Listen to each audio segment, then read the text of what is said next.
Hi, എല്ലാവർക്കും നമസ്കാരം. സെറ്റിന്റെ അടുത്തൊരു ക്ലാസ്സിലേക്ക് സ്വാഗതം. ഇത് സെറ്റിന് വേണ്ടി മാത്രമല്ല, നെറ്റ് അല്ലെങ്കിൽ കേട്ടറ്റ്, ഇനി വരുന്ന കേട്ടറ്റ് ഇംഗ്ലീഷ് 3 കാറ്റഗറി 3 ഇംഗ്ലീഷ് പ്ലസ് ലിറ്ററേച്ചറിന് വേണ്ടിയിട്ടുള്ള എല്ലാവർക്കും ഈ വീഡിയോ കാണാം.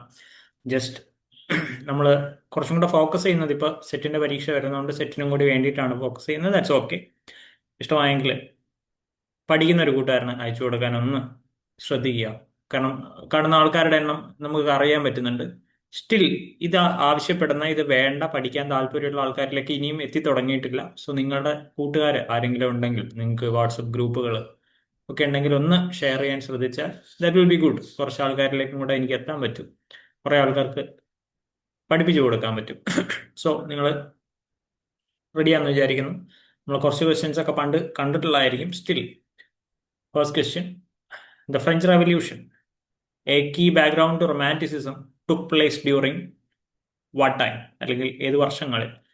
1789 മുതൽ 1799 വരെയുള്ള കാലഘട്ടത്തിലാണ് ഇത് ബേസിക്കലി നടക്കുന്നത്. അപ്പം നമുക്ക് മനസ്സിലാവും, അതിന് മുൻപ് പ്രീ റൊമാൻറ്റിക് പീരീഡ് ഉണ്ടായിരുന്നു.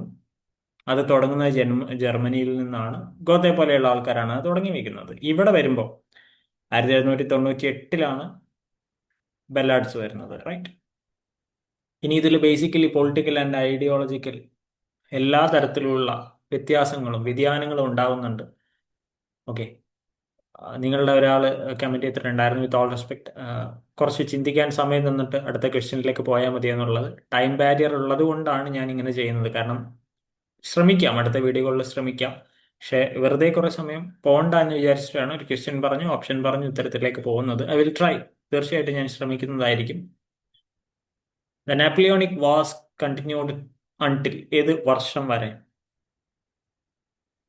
1815 വരെയാണ്. 1803-4 വർഷങ്ങളിൽ തുടങ്ങി 15 വരെയുള്ള ഒരു വലിയ കാലഘട്ടത്തിൽ ഫ്രാൻസും യൂറോപ്യൻ കോയലേഷനും തമ്മിൽ നടന്ന എന്താ പറയുക, യുദ്ധം, നമുക്കിതിനെ ഇങ്ങനെയാണ് വിശേഷിപ്പിക്കാൻ പറ്റുന്നത്. Shaped the political atmosphere leading into the Victorian order. Victorian കാലഘട്ടം എന്ന് പറയുമ്പോൾ നമുക്കറിയാം, റിജിഡ് റൂൾസ് ആൻഡ് റെഗുലേഷൻസ് ഉണ്ടായിരുന്നു. ആ ഒരു കാലഘട്ടത്തിലേക്കുള്ള തുടക്കം ഇവിടുന്ന് തുടങ്ങി വെക്കുന്നുണ്ട്. അത് ഈ ഒരു വാർ കാരണം മാത്രമല്ല അങ്ങനെ വരുന്നത്. എന്നിരുന്നാലും ഇതിന്റെ കൾച്ചറൽ അലയൊലികളൊക്കെ അവിടെ കാണാൻ പറ്റും.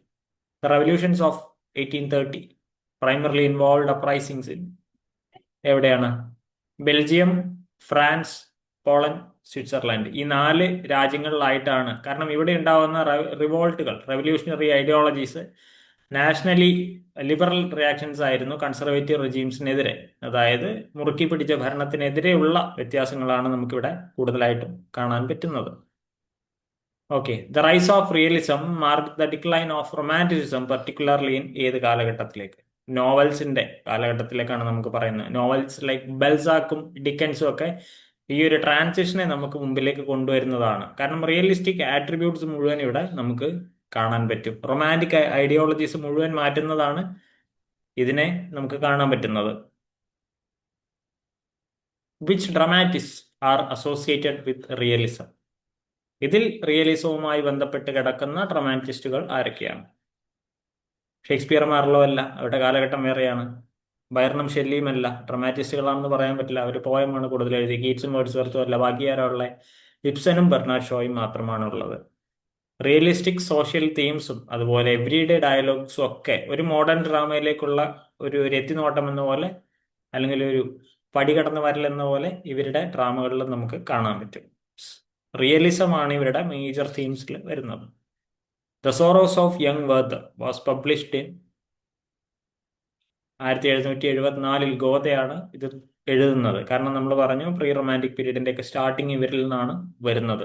അവിടെ ഇദ്ദേഹത്തിന്റെ വർക്ക് വരുന്നത് ആർക്കിടൈപ്പ് ഓഫ് സെൻസിറ്റീവ് അല്ലെങ്കിൽ സഫറിംഗ് റൊമാൻറ്റിക് ഹീറോ എന്നുള്ള രീതിയിലാണ് ഇവിടത്തേക്ക് ആ ഒരു കാലഘട്ടത്തിലെ ചില വർക്കുകളുടെ തീംസ് വരുന്നത്. ഹീറോ എന്ന് പറയുമ്പോൾ നമ്മളെ സംബന്ധിച്ച് ഒരു ലാലേട്ടൻ പടത്തിലെ പോലെ, ഒരു ആറാം നമ്പുരാനിലെ പോലെയുള്ളതാണ്. പക്ഷേ ഇവിടെ സഫറിംഗ് റൊമാൻറ്റിക് ഹീറോ എന്ന് പറയുന്നത് നമുക്ക് കിരീടത്തിലെയോ ചെങ്കോലിലെ പോലെ കാണാൻ പറ്റും. ഗോത്തേസ് വർക്ക്സ് കോൺട്രിബ്യൂട്ടഡ് ടു ഏത്? German nationalism. ഇതാണ് കൾച്ചറൽ ഐഡന്റിറ്റി, അതുപോലെ ഫ്രാഗ്മെന്റഡ് ജർമ്മനിനെയൊക്കെ യുണൈറ്റ് ചെയ്യിക്കാൻ. ഇപ്പൊ എങ്ങനെയാണോ ടാഗോർ നമുക്കുള്ളത്, എങ്ങനെയാണോ കേരളത്തിന് വള്ളത്തോളുള്ളത് എന്നതുപോലെ ഇദ്ദേഹത്തിന്റെ വർക്കുകൾ കാണാൻ പറ്റും. Jena became a center of early romanticism associated with whom? Fichte, Schlegel, Hegel. ഹെഗലിനൊക്കെ നമുക്കറിയാം, intellectual and philosophical core thinkers ആണ്. Okay,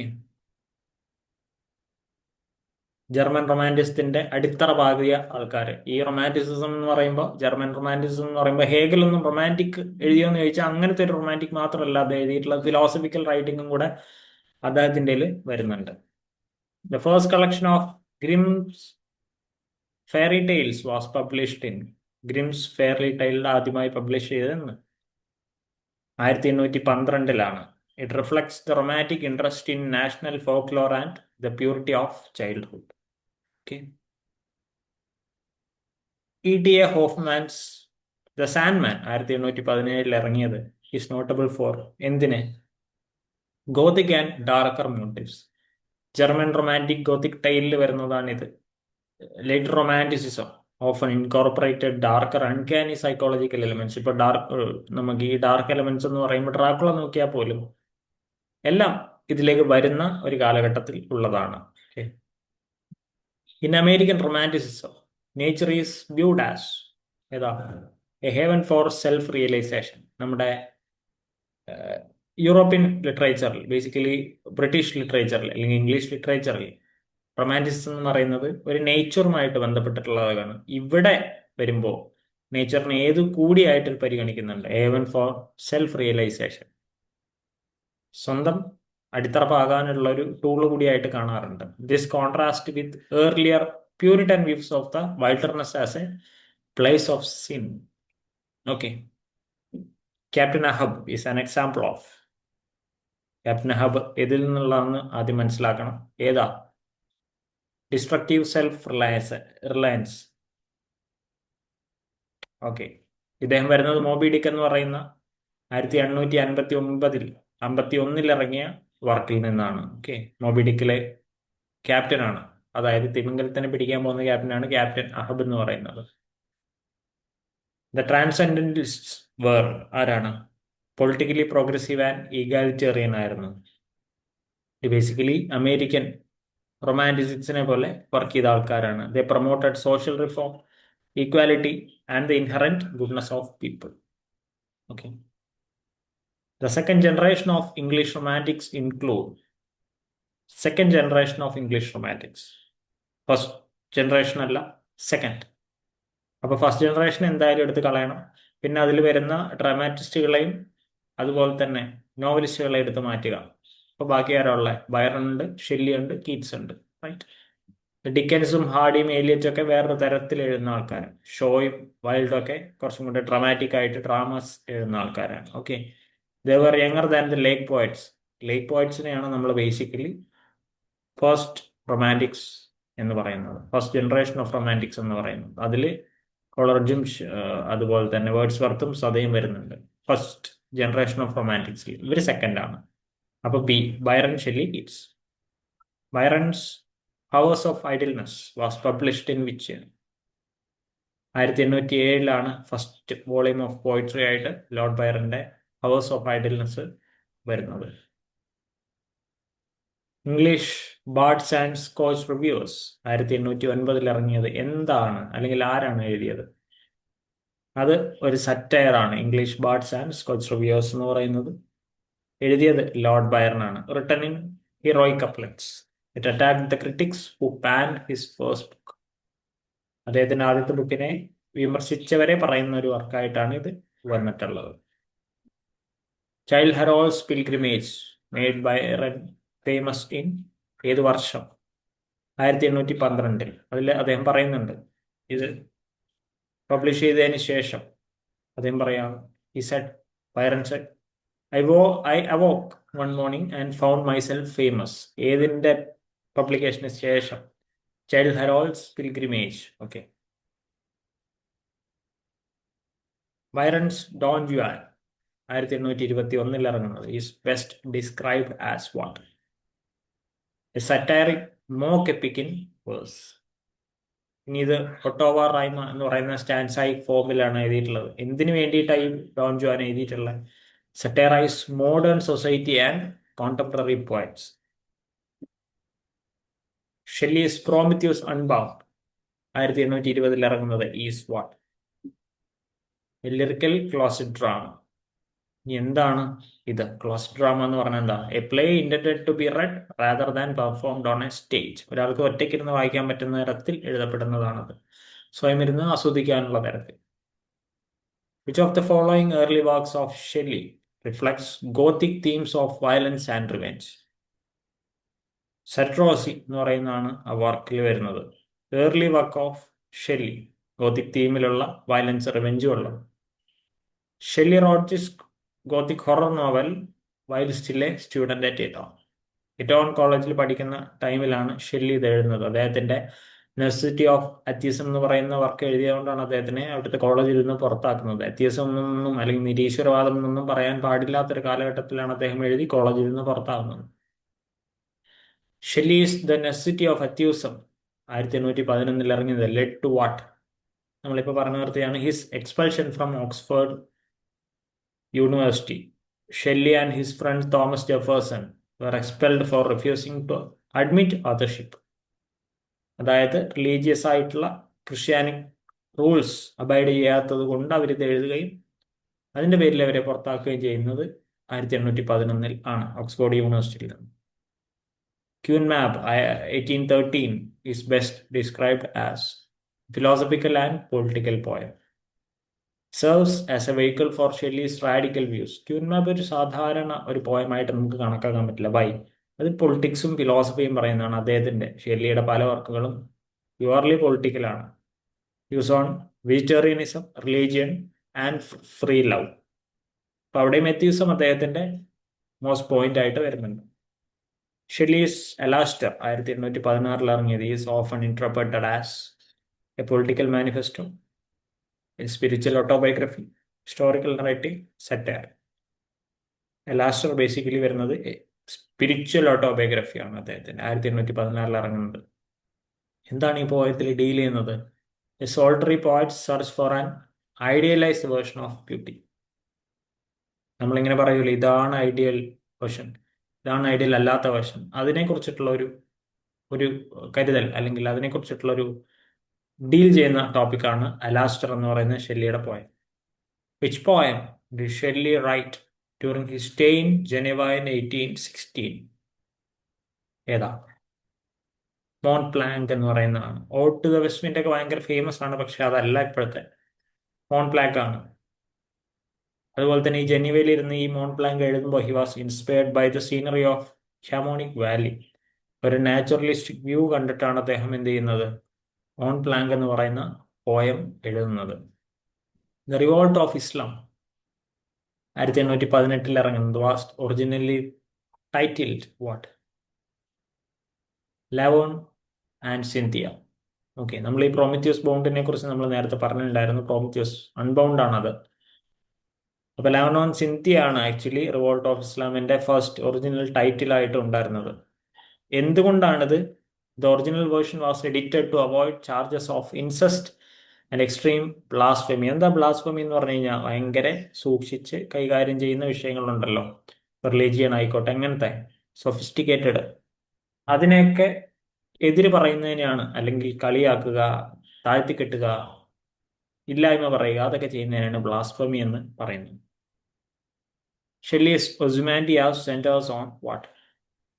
The transience of power. The ruins of the King of Kings show that even the greatest empires eventually crumble. ഒസ്മാൻഡിയാസ് എന്ന് പറയുന്ന കവിതയുടെ centres തീമാണ് പറഞ്ഞത്. The mask of anarchy 1819 ഇറങ്ങിയത് was written in response to what? Peterloo massacre. Peterloo കൂട്ടക്കൊലയുമായിട്ട് response അല്ലെങ്കിൽ അതിനെതിരെ എഴുതുന്നതാണ് the mask of anarchy എന്ന് പറയുന്ന ഷെല്ലിയുടെ ഈ work. It's a powerful call for non violence resistance against government oppression. Okay. Which Shelley work is a bleak family tragedy based on a real incident? Recency. Bleak family tragedy ഒരു real ഇൻസിഡന്റിൽ നിന്നെടുത്ത് Shelly എഴുതിയതാണ് the സെഞ്ചി എന്ന് പറയുന്നത്. 16-ാം നൂറ്റാണ്ടിൽ റോമിൽ ഉണ്ടായിരുന്ന ഒരു historical അക്കൗണ്ടിൽ നിന്നാണ് ഇത് ആക്ച്വലി എഴുതുന്നത്. അപ്പോൾ it's a real incident, fake അല്ല. ഒരു ഇമാജിനറി ടോപ്പിക് എന്ന് മാത്രം വന്നതുമല്ല. Ode to the west wind was written in, ഏത് വർഷമാണ് ode to the west wind എഴുതിയത്? 1819 അത് എഴുതുന്നത്. It was a it was written in 1819. അപ്പോൾ ഇതിൽ യൂസ് ചെയ്യുന്ന വിൻഡ് എന്ന് പറയുന്ന സിമ്പിൾ എന്തിനു വേണ്ടിയിട്ടാണ്? ഡിസ്ട്രോയർ ആൻഡ് പെർസിവർ എന്ന് പറയാറുണ്ട്. നമ്മൾ എക്കോ എന്ന് പറയുന്ന സിനിമയിൽ പറയാറില്ലേ, സംടൈംസ് പ്രൊട്ടക്ഷൻ ലുക്സ് ലൈക്ക്, അങ്ങനെ ഒരു ഡയലോഗ് ഉണ്ടാവും. അതുപോലെ അപ്പൊ ഇവിടെ ഡിസ്ട്രോയർ ആയിട്ടും പെർസിവിയർ ആയിട്ടും വിൻഡിനെ കാണുന്നുണ്ട്. Keats father worked as a livery stable manager ആയിട്ടാണ് ഉണ്ടായിരുന്നത്. Keats mother died of tuberculosis. Keats first poem was inspired by reading what? Faerie Queene എന്ന് പറയുന്ന അദ്ദേഹത്തിന്റെ വർക്ക് വായിച്ചിട്ടാണ്, സ്പെൻസറിന്റെ വർക്ക് വായിച്ചിട്ടാണ് കീറ്റ്സ് അദ്ദേഹത്തിന്റെ ഫസ്റ്റ് പോയമായിട്ടുള്ള ഫെയറി ക്യൂൻ എഴുതുന്നത്. ഇനി ഇതിനെ ഇമിറ്റേഷൻ ഓഫ് സ്പെൻസർ എന്നും കൂടെ നമ്മൾ അറിയപ്പെടുന്നുണ്ട്. എലിസബത്ത് എറയിലുള്ള ഫസ്റ്റ് ഫേമസ് റൈറ്റേഴ്സിലാണ് വരുന്നത്.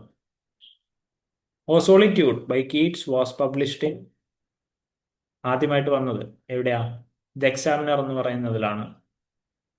This was Keats first appearance in print, translated by Leigh Hunt. Leigh Hunt ആണ് ആക്ച്വലി കീറ്റ്സിന് ഓ സോളിറ്റ്യൂഡ് പ്രസിദ്ധീകരിക്കാനുള്ള ഒരു ചാൻസ് ഉണ്ടാക്കി കൊടുക്കുന്നത്. Isabella or the port of basil is based on, കീറ്റ്സിന്റെ തന്നെയാണ്. ബൊക്കാഷ്യോസ് ഡെക്കമറൻ, ബൊക്കാഷ്യോ എഴുതിയ ഡെക്കമറൻ എന്ന് പറയുന്ന പുസ്തകത്തിനെ ബേസ് ചെയ്തുകൊണ്ടാണ് ഇസബെല്ല അല്ലെങ്കിൽ ദ പോർട്ട് ഓഫ് ബേസിൽ എന്ന് പറയുന്ന വർക്ക് 1818 കീറ്റ്സ് എഴുതുന്നത്. It's a poetic adaptation of the 55th story of the fourth day of Decameron. നാലാമത്തെ ദിവസം നടക്കുന്ന 5ാമത്തെ സ്റ്റോറിയിൽ നിന്നാണ് ഡെക്കമറന്റെ ഇതിൽ നിന്ന് ഇത് എടുത്തിട്ടുള്ളത് Keats. Endymion was criticised in, Endymion എന്തിനെ ബേസ് ചെയ്തുകൊണ്ടാണ് ക്രിട്ടിസൈസ് ചെയ്തിട്ടുള്ളത്? ബ്ലാക്ക്വുഡ് മാഗസീൻ ആണ് പറഞ്ഞിട്ടുള്ളത്. The magazine mocked Keats as a part of the cockney school of poetry. അപ്പൊ അതിനെയും ക്രിട്ടിസൈസ് ചെയ്യപ്പെടുന്നുണ്ട്. ഷെല്ലി ആണെങ്കിൽ എന്ത് ചെയ്യും? ഈ ക്രിട്ടിസൈസ് ചെയ്യുന്നത് തിരിച്ചു പറയും. കീറ്റ്സ് അങ്ങനെ പറയാനൊന്നും പോകാറില്ല. ചെറുപ്പകാലത്ത് അദ്ദേഹം മരിക്കുകയും കൂടെ ചെയ്തിട്ടുണ്ട്. Which Keats poem is A lyrical ballad? ലാ Bale dam sans Mercy.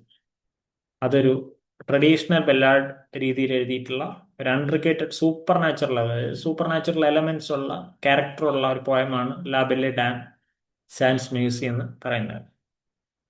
All of Keats great odes were written in, ഏത് വർഷം? 1819.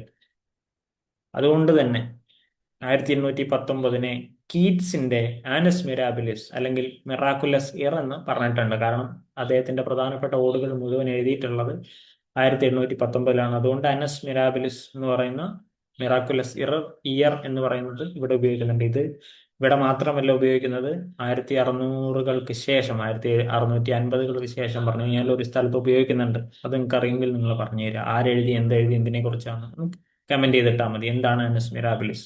അറിയെങ്കിൽ ഒന്ന് കമന്റ് ചെയ്ത്, അറിയില്ലെങ്കിൽ നിങ്ങൾ ക്രോമിൽ ഒന്ന് സെർച്ച് ചെയ്താൽ അത് എന്താണെന്ന് മനസ്സിലാക്കുക. ചിലപ്പോൾ അതിൽ നിന്നായിരിക്കും നിങ്ങൾക്ക് ഒരു മാർക്ക് കിട്ടുന്നത്. Ottone Grecian urn presents what? Contrasting visual scenes on the urn. Okay. It describes scenes of frozen youth and a ritualistic village sacrifice. നമ്മൾ അതിൽ കാണാൻ പറ്റും, ഒരാൾ പശുവിനെയൊക്കെ പിടിച്ച് ഇങ്ങനെ കൊണ്ടുപോകുന്നത് കാണാൻ പറ്റും. അതുമായിട്ട് ബേസ് ചെയ്തിട്ടാണ് അത് വരുന്നത്. Leigh Hunt is best known as, ആരായിട്ടാ? A poet, journalist and critic. ലേഹണ്ടാണ് നമ്മൾ നേരത്തെ പറഞ്ഞില്ല, ഇദ്ദേഹത്തിന്റെ ഫസ്റ്റ് വർക്കൊക്കെ ചെയ്യാൻ സഹായിച്ചത് എന്ന് പറഞ്ഞു. പോയറ്റാണ്, ജേർണലിസ്റ്റ് ആണ്, ക്രിട്ടിക് ആണ്. റൈറ്റ്. ലേഹണ്ട് അവിടെ നിൽക്കുന്നുണ്ട്. അപ്പോൾ ബേസിക്കലി ഇത്രയും നമ്മൾ നേരത്തെ പറഞ്ഞിട്ടുണ്ടായിരുന്നു. ഇതിൽ ലേറ്റ് റൊമാൻറ്റിക്സ് ആണ് നമുക്ക് പറയാനുണ്ടായിരുന്നത്. റൊമാൻറ്റിക് പീരീഡ് തൊട്ട് ലേറ്റ് റൊമാൻറ്റിക് വരെ ഉള്ളൊരു ഭാഗം നമ്മൾ നോക്കിയിട്ടുണ്ടായിരുന്നു. സോ ഞാൻ അടുത്തൊരു പാർട്ടിലേക്കും കൂടെ കടക്കുകയാണ്. കുറച്ചും കൂടെ ഇമ്പോർട്ടൻ്റ് ആയിട്ട് ഞാൻ കണക്കാക്കുന്നു. ഓരോ വർക്ക് എടുത്തിട്ട് അതിൻ്റെ ഓണർ പറയുന്ന തരത്തിലാണ് അത് ഞാൻ വെക്കുന്നത്. ഓക്കെ.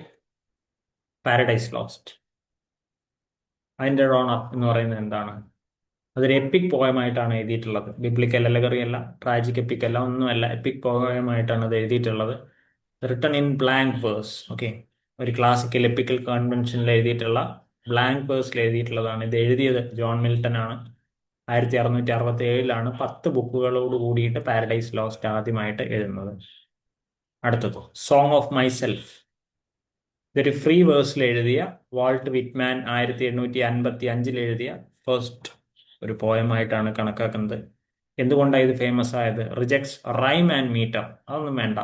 എന്തിനെ പറ്റി എഴുതുന്നത്? ഡെമോക്രസിയെയും സെൽഫിനെ കുറിച്ചാണ് ഇതിൽ എഴുതുന്നത്. ഡോൾസ് ഹൗസ് നമുക്ക് ഫേമസ് ആയിട്ടുള്ളതാണ്. ഇതൊരു റിയലിസ്റ്റ് സോഷ്യൽ ഡ്രാമയാണ്. 1879 ഹെൻറിക് ഗിബ്സൺ എഴുതുന്ന ഒരു ഡ്രാമയാണ് ഡോൾസ് ഹൗസ് എന്നുള്ളത്. It critics marriage and middle class morality. നമുക്കറിയാം നോറ എന്തിനാണ് ഇറങ്ങി പോകുന്നതെന്നൊക്കെ അല്ലേ. ദ സെക്കൻഡ് കമ്മിങ് അതൊരു മോഡേണിസ്റ്റ് സിംബലിക് പോയമാണ്. ഓക്കെ, സിംബലിസ്റ്റിക് പോയമാണ്. W.B. ഈറ്റ്സ് ആണ് 1919 ഇത് എഴുതുന്നത്. ഇതെന്നാൽ എഴുതുന്നത് മിത്തും അതുപോലെ അപ്പോകാലിപ്റ്റിക് സിംബൽസ് വെച്ചിട്ടാണ്. അതായത് ക്രിസ്ത്യൻ ബിലീഫ്, റിലീജിയസ് ബിലീഫ്സ്, അതിലുണ്ടാവുന്ന മിത്തുകൾ വെച്ചിട്ടാണ് സെക്കൻഡ് കമ്മിങ് ഈറ്റ്സ് എഴുതുന്നത്. ദ വേസ്റ്റ് ലാൻഡ് 1922 എലിയറ്റ് എഴുതിയ മോഡേണിസ്റ്റ് ഫ്രാഗ്മെന്റഡ് പോയമാണിത്. മൾട്ടിപ്പിൾ വോയിസസ് ഇതിൽ വരുന്നുണ്ട്. അതായത് പല ക്യാരക്ടേഴ്സ് ഇതിൽ വരുന്നുണ്ട്, കൾച്ചർ വരുന്നുണ്ട്. ഇത് അവസാനിക്കുന്നത് ഓം ശാന്തി ശാന്തി എന്ന് പറഞ്ഞിട്ടാണ്. ഇത് എഡിറ്റ് ചെയ്തത് നമ്മുടെ എസ്രാ പോണ്ടാണ്. എഡിറ്റ് ചെയ്തത് കൊണ്ട് എലിയറ്റ് എസ്രാ പോണ്ടിനെ വിളിക്കുന്നതാണ് ഇൽ ഫാബ്രിയോ മിഗ്രോ എന്ന് പറയുന്നത്. ദ ബെറ്റർ ക്രാഫ്റ്റ്സ്മാൻ എഡിറ്റർ എന്ന് പറയുന്നത്. ദ മെറ്റമോർഫോസിസ് മോഡേണിസ്റ്റ് നോവല്ല ആണിത്. നോവലല്ല, നോവല്ല. ഫ്രാൻസ് കാഫ്കയാണ് 1915 ഇത് എഴുതുന്നത്. ഒരാൾ കൂറയായി മാറുന്നതാണ് ഇതിന്റെ കഥയുടെ സാരാംശം എന്ന് പറയുന്നത്. Mother courage and her children. ഇത് എപ്പിക് തിയേറ്റർ എന്ന് പറയുന്ന സാങ്കേതികത അല്ലെങ്കിൽ ഡ്രാമാറ്റിക് മൂവ്മെന്റ് ഉപയോഗിച്ചുകൊണ്ട് ബെർട്ടോൾട്ട് പ്രജറ്റ് 1939 എഴുതുന്ന ഒരു ഡ്രാമയാണ് mother courage and her children എന്ന് പറയുന്നത്. ഇതിലാണ് ഏലിയനേഷൻ ടെക്നിക് എന്ന് പറയുന്ന ടെക്നിക്ക് ഉപയോഗിക്കുകയും ക്രിട്ടിക്കൽ തിങ്കിങ്ങിന് കൂടുതൽ ഇമ്പോർട്ടൻസ് കൊടുത്തുകൊണ്ട് എഴുതാനും ശ്രമിച്ചത്. ദ സ്ട്രേഞ്ചർ ഇതൊരു ആൽബർട്ട് കാമു എന്ന് പറയാറുണ്ട്. അദ്ദേഹം എഴുതിയ ഒരു എക്സിസ്റ്റൻഷ്യലിസ്റ്റ് നോവലാണ്.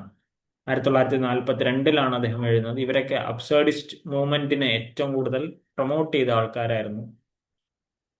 Death of a salesman Arthur Miller എഴുതിയ മോഡേൺ ട്രാജഡിയാണ് 1949 വരുന്ന ഡെത്ത് ഓഫ് എ സെയിൽസ്മാൻ എന്ന് പറയുന്നത്. ഓക്കെ, ഇത് tragic downfall of N ordinary individual, സാധാരണക്കാരൻ എന്തിനു വേണ്ടി മരിക്കുന്നു എന്നുള്ളത്. അന്നും ഇന്നും ഈ കഥയിൽ വലിയ വ്യത്യാസമൊന്നും വന്നിട്ടില്ല. Death of a salesman by Arthur Miller. Waiting for Godot Samuel Beckett 1953 എഴുതി ഇറക്കിയ അബ്സേർഡിസ്റ്റ് പ്ലേ ആണിത്. 4 ക്യാരക്ടേഴ്സ് ആണുള്ളത്. ലക്കിയും ബോസോയൊക്കെ ഇതിലുണ്ട്. ഒന്ന് ഡീറ്റെയിൽ ആയി പഠിച്ചാൽ നന്നായിരിക്കും. എക്സിസ്റ്റൻഷ്യൽ വെയിറ്റിംഗ് എന്നതിനെ കുറിച്ച്, എന്തിനാണ് നമ്മൾ ജീവിക്കുന്നത്, എക്സിസ്റ്റൻസ് എന്തിനാണ് എന്ന് ചോദിക്കുന്ന ഒരു ഡ്രാമയാണ്. The old man and the sea ഒരു നോവലയാണ്. ഏണസ്റ്റ് ഹെമിംഗ്വേ 1952 എഴുതിയ ഒരു നോവലയാണിത്. നോവലല്ല. ഒരാളുടെ, നമുക്കറിയാം അയാൾ എന്തിനാണ് കടലിൽ പോകുന്നത്, എന്തിനെയാണ് പിടിച്ച് കരയിലേക്ക് കൊണ്ടുവരാൻ ശ്രമിക്കുന്നത്. അപ്പൊ സ്രാവ് എന്തൊക്കെയാണ് ചെയ്യുന്നത്, അദ്ദേഹം എന്തൊക്കെ ചെയ്യുന്നു എന്നുള്ളതൊക്കെ ഇതിൽ പറയുന്നുണ്ട്. തിങ്സ് ഫോൾ അപ്പാർട്ട് നമ്മൾ സംസാരിക്കാറുള്ളതാണ്. ചിനു അച്ചുബെ 1958 എഴുതിയിറക്കിയ ഒരു പോസ്റ്റ് കൊളോണിയൽ നോവലാണ് തിങ്സ് ഫോൾ അപ്പാർട്ട് എന്ന് പറയുന്നത്. ഓക്കെ, ദ ചെറി ഓർക്കാഡ് ഇത് ആന്റൺ ചെക്കോവ് എഴുതിയ ഒരു ട്രാജി കോമഡിയാണ്. 1904 ഇത് എഴുതുന്നത്. Comic form with tragic undertones. Chekhov എഴുതിയ tragicomedy. Okay, 100 Years of Solitude so famous magic realist നോവലാണ്. 1967 ഗബ്രിയേൽ ഗാർഷ്യ മാർക്കസ് ഇത് എഴുതുന്നത്. ഫാന്റസിയും എവരിഡേ റിയാലിറ്റിയും ബ്ലെൻഡ് ചെയ്തുകൊണ്ട് എഴുതുന്നതാണിത്. മാജിക്കൽ റിയലിസം എന്ന് പറയുന്ന ഏറ്റവും നല്ല വർക്കിംഗ് മോഡലിൽ വെച്ചാണ് ഇത് എഴുതുന്നത്. Magical realism. Wide Sargasso Sea. Jean Rhys 1966 എഴുതിയിറക്കിയ പോസ്റ്റ് കൊളോണിയൽ റിവിഷനിസ്റ്റ് നോവലാണിത്. ഒരു പോസ്റ്റ് കൊളോണിയൽ പേഴ്സ്പെക്റ്റീവിൽ നിന്നാണ് അദ്ദേഹം വൈറ്റ് സർഗാസോസി എഴുതുന്നത്. ഒരു സീയുടെ രണ്ട് ഭാഗം എന്നൊക്കെ നമ്മൾ പറയാറില്ലേ, അല്ലെങ്കിൽ കരയിൽ നിന്ന് കടലിലേക്കും കടലിൽ നിന്ന് കരയിലേക്കും നോക്കുമ്പോഴുള്ള വ്യത്യാസം, അതൊരു പോസ്റ്റ് കൊളോണിയൽ രീതിയിലാണ് എഴുതുന്നത്. ഗോര, രവീന്ദ്രനാഥ് ടാഗോർ സോഷ്യൽ നോവലായിട്ട് 1910 എഴുതിയിറക്കിയതാണ് ഗോര എന്ന് പറയുന്നത്. ഇത് നാഷണലിസം ആൻഡ് ഐഡന്റിറ്റി എന്ന് പറയുന്ന കൺസെപ്റ്റിനെയാണ് എടുത്ത് ഉയർത്തി കാണിക്കുന്നത്. Midnight's Children, Rushdie, Salman Rushdie 1981 എഴുതുന്ന പോസ്റ്റ് മോഡേൺ നോവലാണ്, അല്ലെങ്കിൽ മാജിക്കൽ റിയലിസ്റ്റ് നോവലാണിത്. ഹിസ്റ്ററിയും ഫാന്റസിയും ഒന്നിച്ച് ചേർത്തുകൊണ്ടാണ് അദ്ദേഹം ഇത് എഴുതുന്നത്. ബിലവഡ്, ടോണി മോറിസൺ 1987 എഴുതിയിറക്കിയ ഒരു പോസ്റ്റ് മോഡേൺ ഹിസ്റ്റോറിക്കൽ നോവലാണ് ബിലവഡ് എന്ന് പറയുന്നത്. നല്ല നല്ല നോവലാണെന്ന്, വായിക്കാൻ പറ്റുകയാണെങ്കിൽ വായിക്കുക. ഒരു 200-300 പേജ് ഉണ്ട്. സ്റ്റിൽ നല്ല നോവലാണ്. അതിൽ മെമ്മറിയും ഹിസ്റ്ററിയും സൂപ്പർ നാച്ചുറൽ എലമെന്റ്സ് എല്ലാം ഉള്ള അടിപൊളി ഒരു നോവലാണ് ബിലവഡ് എന്ന് പറയുന്നത്. കുറച്ച് സമയം പിടിക്കും, അതിന്റെ ലാംഗ്വേജും അങ്ങനെയാണ്, but it's good. God of small things, Arundhati Roy 1997 എഴുതിയിറക്കിയ ഒരു നോൺ ലീനിയർ നറേഷനുള്ള, കേരളത്തിനെ ബേസ് ചെയ്തുകൊണ്ട് കാസ്റ്റ് പൊളിറ്റിക്സ് പറയുന്ന ഒരു നോവലാണ് the God of small things എന്ന് പറയുന്നത്.